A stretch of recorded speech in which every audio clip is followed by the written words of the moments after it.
అందరికీ నమస్తే. నాగర్ కర్నూలుకి వచ్చాం మనం. నాగర్ కర్నూలులో 2 నెలల పసిపాపని కొంతమంది దుర్మార్గులు కలిసి కాలితో తన్ని చంపేసిన ఘటన ఈ నాగర్ కర్నూలులో చోటు చేసుకుంది. అత్యంత నాటకీయ పరిణామాలు, డ్రామాలు. చివరికి ఎస్పీ కూడా కొద్దిసేపటి క్రితం ప్రెస్ మీట్ పెట్టి మొత్తం ఈ వ్యవహారాన్ని మెషప్ చేసే ప్రయత్నం చేస్తున్నారు. ఆయనకి తెలుగు రాదు, జర్నలిస్టులు అడిగినా కూడా ఆయన అర్థం చేసుకోలేడు. జస్ట్ ఇంతకుముందే సమయం 3:30 అవుతుంది. ఇప్పుడు ఇవాళ 1:30-2 గంటలకు ఆయన ప్రెస్ మీట్ పెట్టిండు. మా ముందు ఇప్పుడు ఎవరైతే బాధిత కుటుంబం ఉందో, మౌనిక, భర్త గణేష్, వాళ్ళ ఫ్యామిలీ ఉంది. ఒకవైపున రోడ్డు మీద పెద్ద ధర్నా దీక్ష కంటిన్యూ అవుతూనే ఉంది. రకరకాలుగా వాళ్ళని ప్రలోభపెట్టి ఇంకొక రకంగా దీన్ని మూసేసే ప్రయత్నం జరుగుతున్నది. వాళ్ళ అల్టిమేట్ గోల్ ఏంటంటే ఈ టోటల్ కేసుని క్లోజ్ చేయాలి. ఏదో రకంగా వీళ్ళని సైలెంట్ చేస్తే ఈ టోటల్ కేసు క్లోజ్ అవుతుంది. కానీ ఎవడైతే తప్పు చేసిండో వాళ్ళని శిక్షించడానికి మాత్రం, వాళ్ళ మీద మర్డర్ కేసు పెట్టడానికి మాత్రం ఈ రాజ్యం వెనకడిగేస్తున్నది చాలా క్లియర్గా.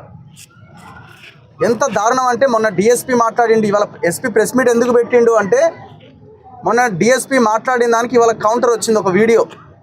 అసలు ఆ పాప టెంపుల్ దగ్గర లేనే లేదు, పక్కన ఉన్న వాళ్ళు చెప్పిరని డిఎస్పీ, ఆయన ఎవరో శ్రీనివాసులట, ఆయన ఎండార్స్ చేసేసిండు.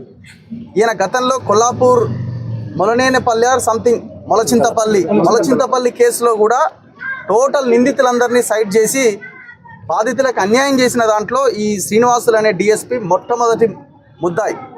ఈ కేసును కూడా ఆయనకే దాదాపు అప్పగించినట్టు కనబడుతున్నది. సో ఈ కేసు కూడా దాదాపుగా ఆయనకే ఇచ్చినట్టు కనబడుతున్నది.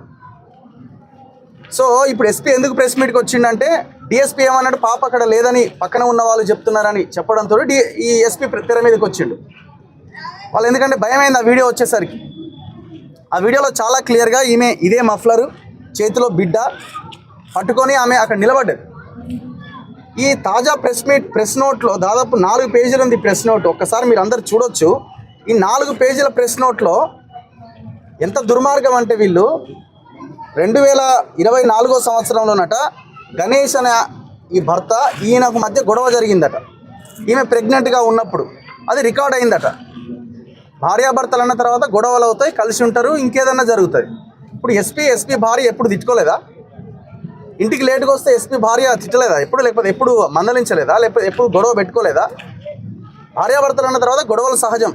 ఆ అంశాన్ని ఈ ప్రెస్ నోట్లో పెట్టడం జరిగింది. ఎంత దుర్మార్గం ఇది! అండ్ ఇంకోటి, ఎవరైతే శ్రీనివాసరెడ్డి ఉన్నాడో శ్రీనివాసరెడ్డి మీద దాడి జరిగింది అని ఇందులో స్టేట్మెంట్, గణేష్ మీద దాడి జరిగింది అని ఈయన ఆరోపిస్తున్నాడట. మళ్ళీ అందులోనే అంటే ఇదేమో ఆరోపణ, అదేమో ఎస్పీ పోలీసు డిపార్ట్మెంటే ఎండార్స్ చేస్తున్నది దాన్ని. ఈ రకంగా మాట్లాడుకుంటూ వెళ్తే అన్ని పచ్చి బూతులు ఉన్నాయి ఇందులో. చివరికి వీళ్ళు ఏం చేస్తున్నారంటే పాప యొక్క హెల్త్ బాగాలేదు, ఆమె ప్రీమెచ్యూర్ బేబీ, 31st వీక్లోనే ఆమె డెలివరీ అయింది, 31st వీక్లో ఆ పాప జన్మించింది. కాబట్టి వాళ్ళకి రకరకాల ఇష్యూస్ ఉన్నాయి ఆ పాపకి. అసలు మీ ఇన్వెస్టిగేషను ఇప్పుడు ఆ పాప బతికుండగానే కదా టెంపుల్ దగ్గరికి తీసుకొచ్చింది. టెంపుల్ దగ్గర తీసుకొస్తే లోపల గొడవ అయితే ఇబ్బంది పెడితే ఆ పాపకి ఇబ్బంది జరిగింది. 2 నెలల పసిగుడ్డు, 20 ఏళ్ళ పోరడో అమ్మాయో కాదు అది, అక్కడ ఆ బాడీ 2 నెలల పసిగుడ్డు. కొంచెం ఏమైనా అటు ఇటు అయినా కూడా ప్రాణాలు పోతాయి. అయితే ఈయన ఇన్వెస్టిగేషన్ ఏ కోణంలో జరగాలి? ఇన్వెస్టిగేషను దాడి జరిగిందా లేదా, పాపని తన్నిండ్రా లేదా, ఈ కోణంలో ఇన్వెస్టిగేషన్ జరగాలి. హెల్త్ బాగాలేదు, వీళ్ళు రేషన్ కార్డు ఇస్తలేరు, ఆధార్ కార్డు ఇస్తలేరు, ఈమె కులం ఏందో మేము అడిగినాం కానీ రెవెన్యూ డిపార్ట్మెంట్ నుంచి ఇక మాకు రాలేదు, వీళ్ళు ఆధార్ కార్డ్స్ ఇస్తలేరట. ఆధార్ కార్డు ఇవ్వకపోతే కనుక్కో తెలియదా?